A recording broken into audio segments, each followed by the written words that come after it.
It's the middle of the night. The shrill sound of the smoke detector suddenly goes off. You awake, startled, confused, alarmed, panicked. Do you know what to do? Where to go? How to get your family out? Are you prepared for an emergency?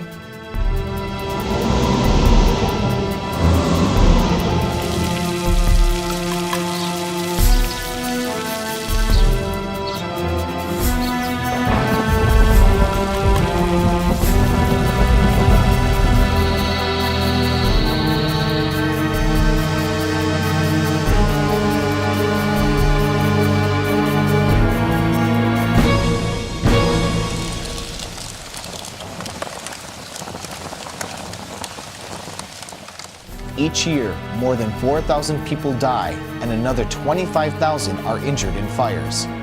Property damage due to fires is estimated at $8.6 billion annually. To protect yourself and your family, you need to understand just how a fire spreads. It spreads a lot faster than you would think. In 2 minutes, a fire can become life-threatening.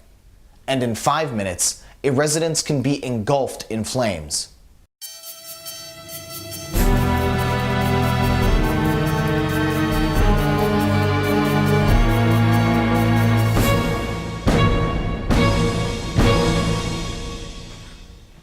A fire in your home isn't bright. It's actually pitch black. Initially, the fire's flames are bright, but the fire quickly produces black smoke that rapidly envelops everything in complete darkness. If you wake up to a fire, you may be blinded, disoriented, and unable to find your way around your own home. To be prepared, practice getting down on your hands and knees and feeling your way out of the house in the dark or with your eyes closed.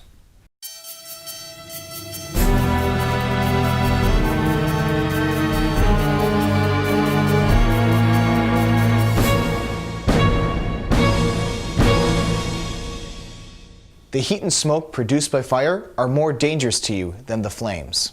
Room temperatures in a fire can be 100 degrees at floor level and rise to 600 degrees at eye level.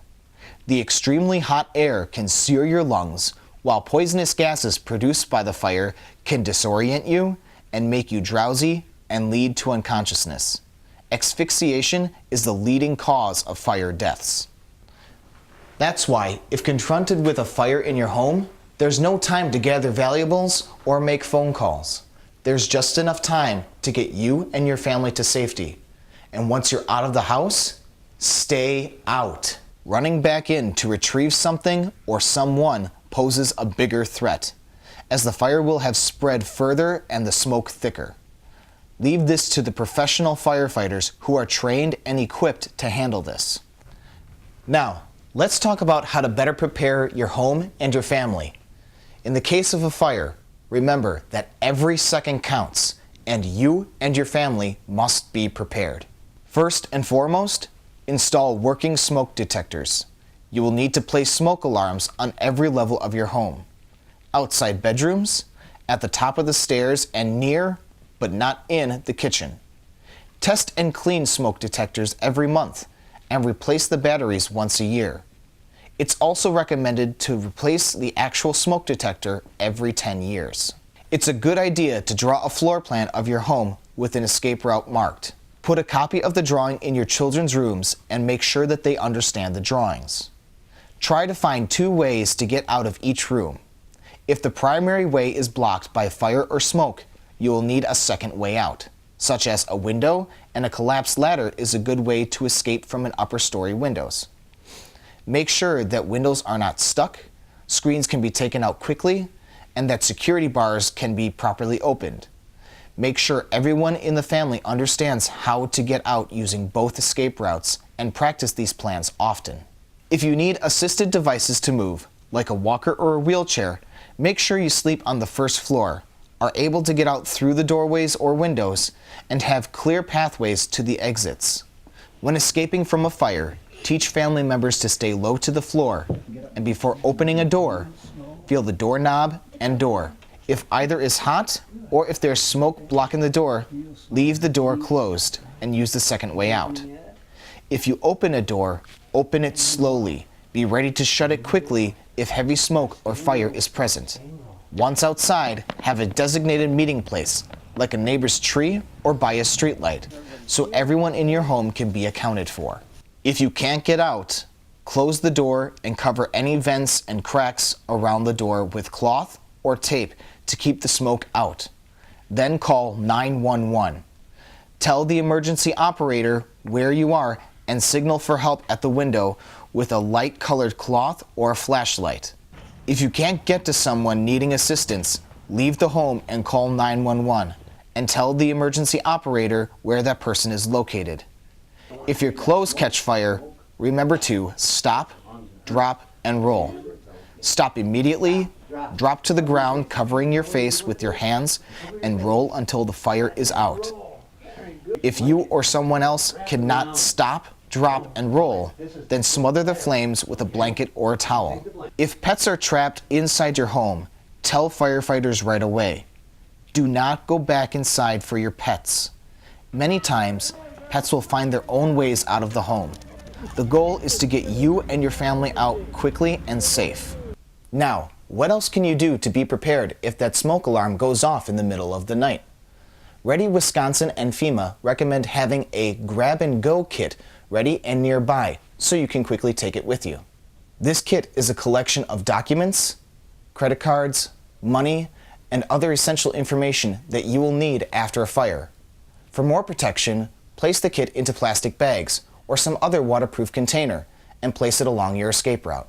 Here's what should go into your grab-and-go kit: a list of important phone numbers, emergency money, duplicate important keys, either the originals or copy of the following: credit cards, health insurance cards, property deeds like your mortgage or apartment and condo leases, your homeowner or renter's insurance documents, wills, life insurance policies, an inventory of possessions and their value along with any photos or video of these possessions, vehicle titles, leases or loan documents, financial statements like tax returns and any stock and bonds, birth certificates, social security cards, passports, and citizenship papers, duplicates of doctor prescriptions, computer backup on CD, DVD, or flash drives,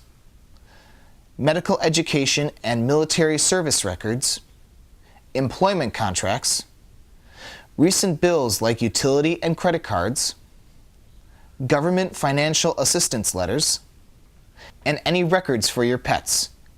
It's a good idea to put your wallet or purse next to the kit each night as added precaution. With the stress and anguish you'll be going through after a fire damages or destroys your home, having these documents and materials on hand will help ease dealing with the loss of your property.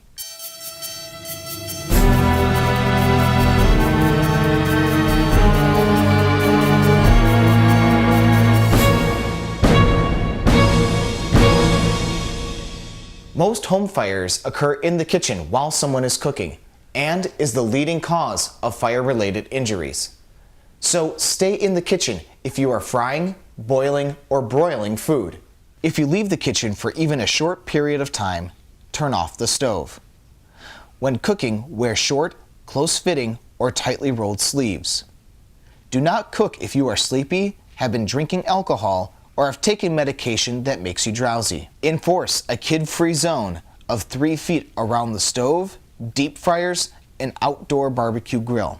Additionally, barbecue grills and outdoor deep fryers should be at least 10 feet away from any siding, deck railing, and move out from under eaves and overhanging branches.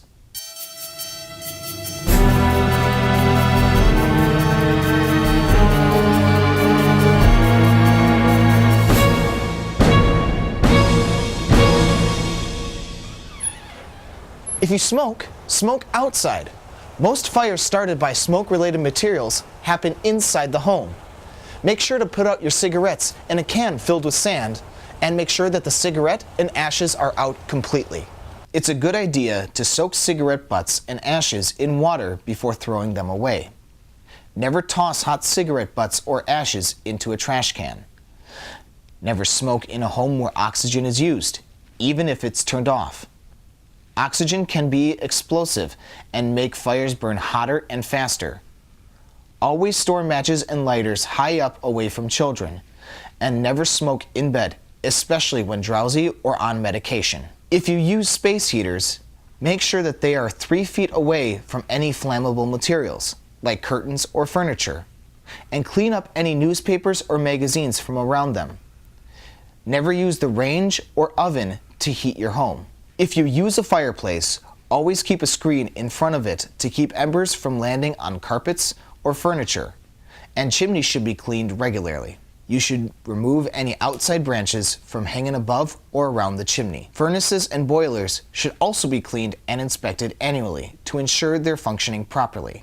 For added safety, you must have carbon monoxide detectors in place, which, by law, are required in your home. Carbon monoxide is an odorless and deadly gas, and, as smoke detector saves lives, so do carbon monoxide detectors.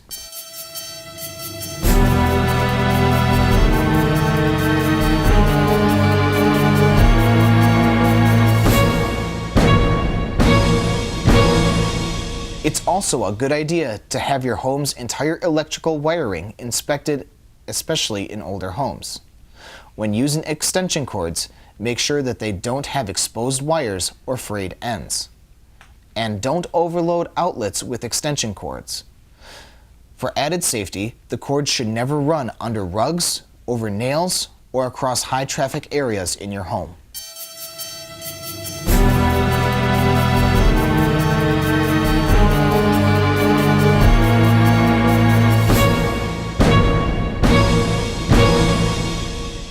Any flammable liquids should be stored in approved containers. Safely discard rags and materials soaked with flammable liquids in a metal container. Keep combustible and flammable liquids away from heat sources.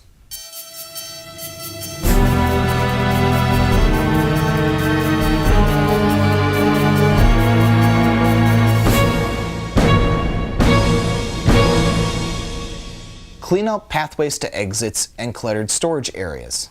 Have ABC type fire extinguishers in your home and make sure family members know how to use them. And you might want to consider an automatic sprinkler system in your home. Common causes of fires at night are carelessly discarded cigarettes, sparks from fireplaces without spark screens or glass doors, and heating appliances left too close to furniture or other combustibles. These fires can be particularly dangerous because they may smolder for a long period of time before being discovered. Knowing what to do in an emergency means all the difference when seconds count and your family's safety and welfare are at stake. Are you prepared?